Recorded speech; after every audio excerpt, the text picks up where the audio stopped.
Be a part of our online community on Facebook. Like our page on www.facebook.com/This Is Radio Now to join every conversation on air and get up-to-date news information on the go. You're listening to Now Breakfast with Chika Agu and Nabila Usman. From the north to the south, real people. So like I said to you, it's some serious elements of the out-document issue of my party who's 10-year elapsed who are pleading with me to endorse an illegal extension, and I refuse to be a part of any illegality. Real stories every morning. Most of the IDP, they stay in schools. And once they move in schools, when there is a disaster, the school in that area is automatically shut down. This is Today in the News on Now Breakfast. Ahead of the forthcoming general elections, a recent survey conducted by Market Trends International, MTI, on all presidential candidates in the 2023 election has placed Labour Party's candidate, Mr. Peter Obi, ahead of his fellow contestants. This is a correlation with some other polls that have placed the Labour Party presidential candidate as the preferred choice of the people. However, the results raise questions on the methods used and whether or not it will actually reflect the outcome on Election Day come February 25th, 2023. For more on this, Regional Nabila Usman speaks with Victor Ebhomenye, the Executive Director of Market Trends International, the research agency behind the polls. And she starts off by asking him to share details of how and when the survey was conducted. The recent poll we did shows Peter Obi having 44% favorable ratings to be the next presidential election. So basically we had three elections, or opinion poll I should say. We had three opinion polls that we did from December. And so the first one was done in December, and we also had the final one which was done in November.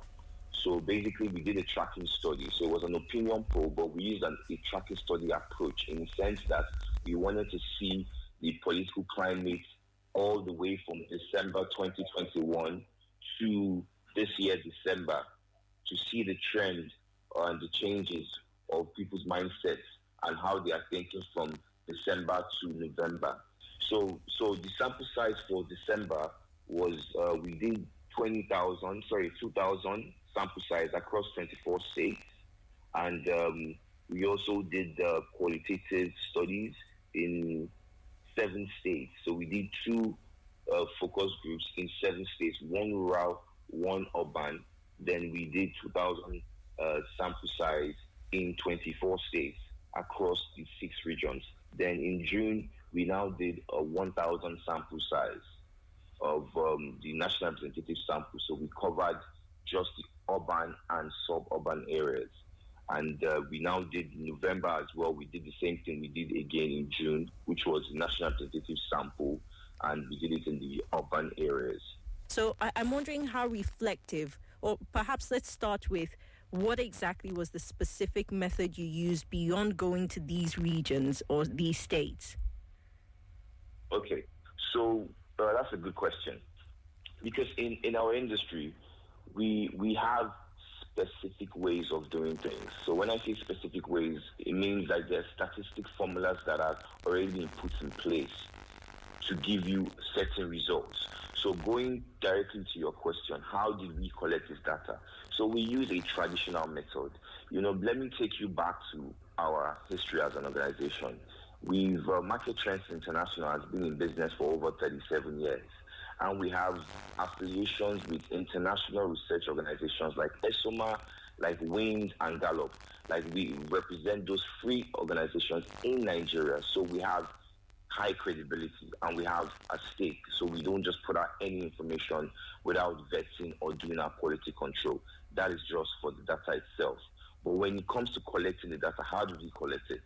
So we do the traditional method. We use face-to-face approach. So what I mean by face-to-face approach is, for instance, let me take it for the December one, which was used for all the patterns. We use something called a quota sampling. That statistics shows that it's just like when you say, I think a colleague of mine gave an example of this. It's just like when you're preparing a soup and you take a portion of the soup, just one bit of the soup to taste it. You've tasted just a bit of the soup, but you didn't taste the entire soup, but you have an idea of how the soup tastes.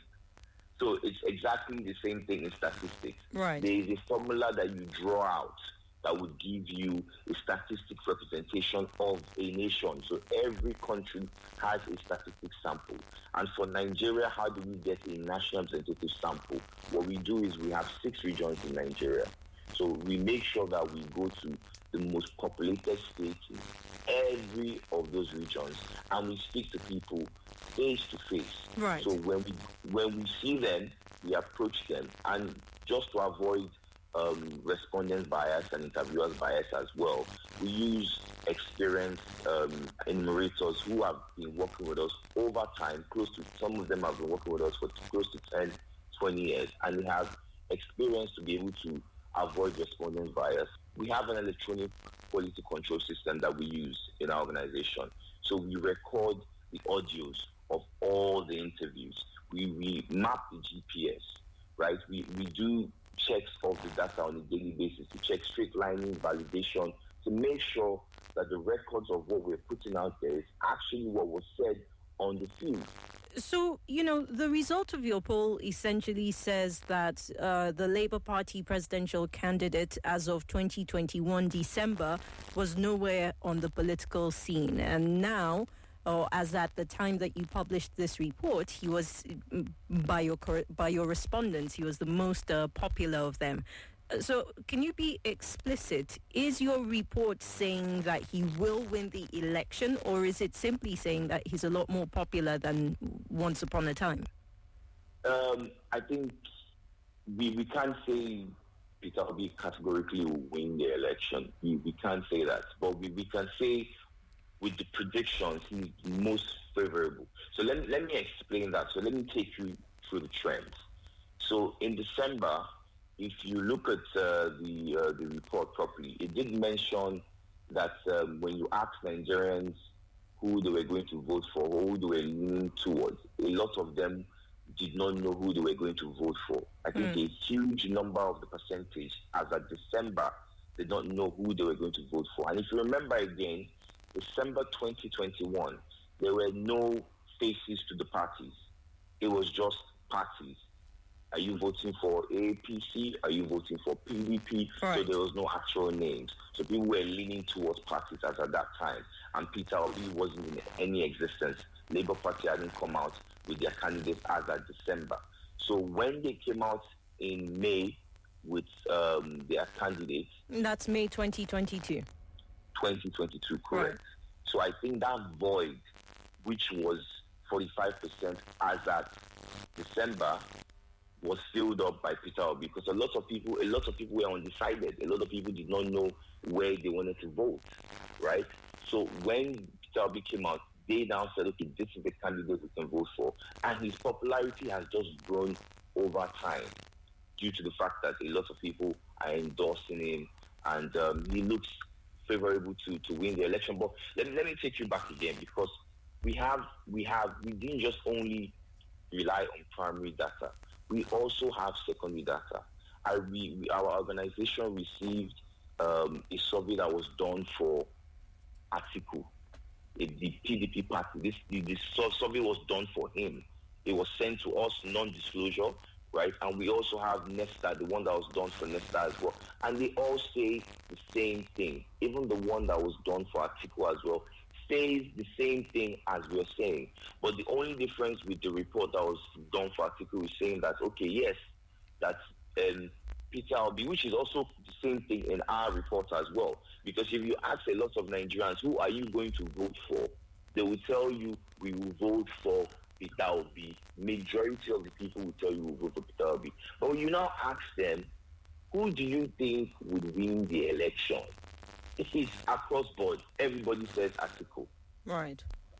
So it's a bit confusing. Yes, okay, so you say you will vote for Peter Obi, but who do you think will win the election? You say Atiku. When you ask them, why do you say that? They tell you, I know who I'm going to vote for, but I think, other people may not vote for my candidate, so it's most likely that Atiku will win. And this was at the time when I think what's his name? The APC candidate, Bola Tinubu. Yes, Bola Tinubu hadn't done all this, his flops. A lot of the time, when you hear the political speak, people talk about the rural population as playing a major role in deciding who ends up in that seat, right? I'm wondering to what extent you took into consideration. I mean, I know that it's a random sampling, but how much of that random sampling fell within rural areas? That's a good question. So, but I think you should take it the other way. It's not actually random sampling. It's quota sampling in bracket random. Right. So we use the quota sampling. So when it comes to the rural population, they play a huge part of the election because majority of them have their PVCs. But when it comes to the actual population sample, that's the rural to the urban, the urbans are more than the rural, but the rural people tend to have their PVCs more than the people in the urban sector. So when we say yes, the urban have a key part to play, we are very correct. They do have a key part to play, and a lot of this research that you're seeing out there, a lot of them are not fully national representative. Some of them I see in surveys being done on Twitter, surveys being done. It's when you do a survey on Twitter, already you are even talking to just one chunk of the population. So our study was based on the urban and the suburban. Right. But we now validated our research because, as I told you before, we have two secondary data that we collected. Besides the other information we searched online, we have two records from two different organizations. One was done for Article, and it was done in the urban and in the rural parts of Nigeria. That one was 17,000 sample size, both done on phone and on face-to-face. And it was done in the urban and in the rural. Then we also have another secondary data, which was done by Nesta Consultants, and this was purely rural. So, and it was done around the same time we did our tracking study. So we just used ours and looked at it and said, okay, this is an urban and suburban study. So now let's use it to compare with Nesta, which did the same study in the rural. And whole and behold, they were similar. Right. What the urbans were saying and what the rural people were saying was just similar. It was just maybe in the northwest, in our side, in the urban, the northwest went for Kongwaso, while in the rural, the northwest went for Article. Just little slight differences, but similar. It was 90% similar. That was Victor Ebhomenye, the Executive Director of Market Trends International, the research agency behind the polls that placed Labour Party's presidential candidates ahead of other presidential contestants in the 2023 race. Stay with us. Entertainment Now is up next. Good morning. This is Radio Now 95.3 FM. Come for the news, stay for informed conversations.